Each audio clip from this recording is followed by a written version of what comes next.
Really quick before we get started, if you still haven't seen my recent videos on the functional kitchen, DIY Montessori materials, as well as the practical life video, I really recommend you checking those out after you're done here. I'm not repeating any of those ideas in this video, so go ahead and check them out for additional activities that your child will be interested in this age range. Colored rings and a dowel is a classic way of continuing to work on stacking practice, as well as starting those skills for threading, as the child has to be very precise in getting the dowel inside the hole. We're also working on color recognition as well as size recognition. Give your child a chance to struggle through some of those frustrations. If they have shown that they've mastered this activity or that they're really close to mastering it, give them that satisfaction of finally getting it on their own. A progression to this is the discs on a horizontal dowel, which also adds crossing the midline and is thus more difficult for the child to master. We're continuing to work on posting, and in this little carrot activity, we're also working on size differentiation. Your child may not be quite perfect at the size differentiation just yet, but it does add that extra element of challenge and makes it more exciting for them to return to this activity. A variation of posting is also putting cards inside an old wallet. We're not at all trying to associate this with money, but we're simply adding a more challenging way for our child to work that pincer grasp to get things in and out of the wallet. Also, with all of those zipper practices, we're continuing to work on that pincer grasp. Your child is now ready to start building their very first 2 to 3 block towers, which helps them work on fine motor skills as well as balance. Don't skip out on the shape sorters. They're amazing for helping our children start those first geometry understandings and figuring out what shapes go into which holes. They're also definitely working those fine motor skills, balance, concentration, and problem solving, as well as really testing their own patience. Another way to practice shape sorting is through geometric puzzles. So this one has a big circle, small circle, square, and a triangle. At first, you lay it out with the corresponding pieces right under each other so the child can have a way to understand which one goes where, and eventually you mix them all up and the child is able to again work on that pincer grasp, fine motor skills, and shape recognition. Different versions of transferring is another wonderful activity. So here we've got transferring water, so essentially pouring. This is not something that we were ready for quite just yet, so we were more exploring the water, but what we were ready for is transferring with a spoon. So I've got different pom-poms and 2 large bowls. That way Stella has quite a great chance of successfully getting the pom-pom back into the other bowl. I've given her a large salad spoon so she has more surface area to work with, and some points she did just want to transfer with her hands, which is also completely fine. We're still working those fine motor skills, but the spoon does add more complexity, and this is wonderful scooping practice that helps them with self-feeding and just being a lot more precise with that motion. Your child is also now going to be a lot more interested in open-ended play with things like trains and trucks and cars and dolls, and this is wonderful imaginative play. Definitely don't discourage it. Pull toys is another classic item at this age. Stella has decided to repurpose her push walker into a pull toy. She has completely given up on the little train pull toy and decided that this shopping cart is the way to go. Try to introduce some kind of scribbling to your child. You may be surprised that even at this young age they're able to actually hold on to our crayon and scribble along. I think it goes without saying that this is wonderful for not only that pincer grasp but also working on that proper grasp of the pencil as the child gets older. Musical instruments are still going to be wonderful, and now the children are going to be a lot more intentional with how they use the materials, as well as getting a lot better with their rhythm. Practical life activities, always going to be classic, always going to be wonderful in a Montessori home. I've got that practical life activity video for you to check out, but another one we've added along at this age is now a lot more food prep, and since we live in the Midwest, we couldn't forego corn, so we went ahead and prepped some corn here. Something as simple as just peeling the corn is again working that pincer grasp. It's working a lot of the big muscles and the small muscles that our children need. It's working on concentration, crossing that midline, washing the corn, transferring it from one bowl to another, putting it inside the pot, getting the pot lid to fit on. Those are also things that are again crossing the midline, working on those fine motor skills, working on the gross motor skills,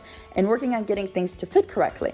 And of course, we can't forget cleaning up after the fact. And speaking of cleaning, children are going to be a lot more intentional with how they use those cleaning supplies that we introduced way back when for our practical life activities. Stella is a lot better with actually trying to get the broom to sweep, and she's decided that she's going to use any kind of paper towel that she finds around the house to wash the floors the way that I do on all fours, and also try to dust along with that same exact paper towel that she used to wipe the floors with. You can also introduce a little baby Swiffer. If you just take out the middle sections of the Swiffer, it does convert into a perfectly sized Swiffer for a toddler.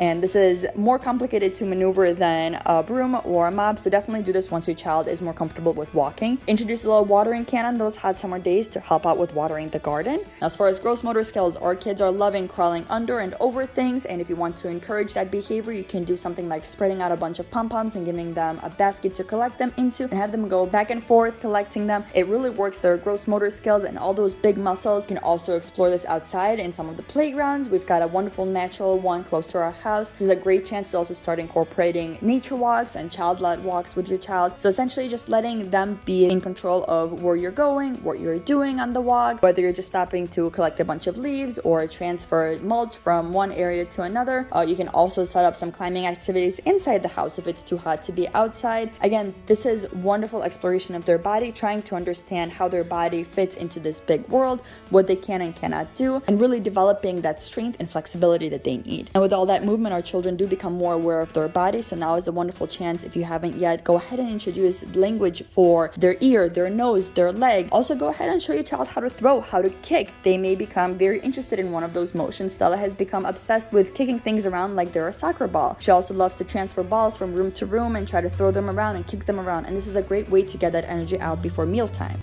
Animals are going to be a favorite for just about anyone at this age range. And at this point, we're not only naming the animals, we're also giving the animals the appropriate sounds. We're asking the children to find the animal that we're naming. And we're even starting a little bit of matching, as we did here with the book and the little magnets. And your child is also going to be a lot more precise with what they're doing with those animal figurines we've got. So you see Stella is now trying to really be very precise and careful in setting up the animals. And she's experimenting with different surfaces around the house and seeing if they slide down or how she can balance them. These are all wonderful skills to be developing, as the child is not only perfecting their grasp but also their balancing skills. So I try to set up animals all around the house. I set them up high, I set them up low, because now we're also interacting with not language but also giving her a chance to move around and be a lot more careful about watching where she's going, getting an understanding of where her body can fit, but also still keeping that language activity moving along. And that way she's still interested and engaged and is still playing and picking up a lot of that language that they're really absorbing in these early years.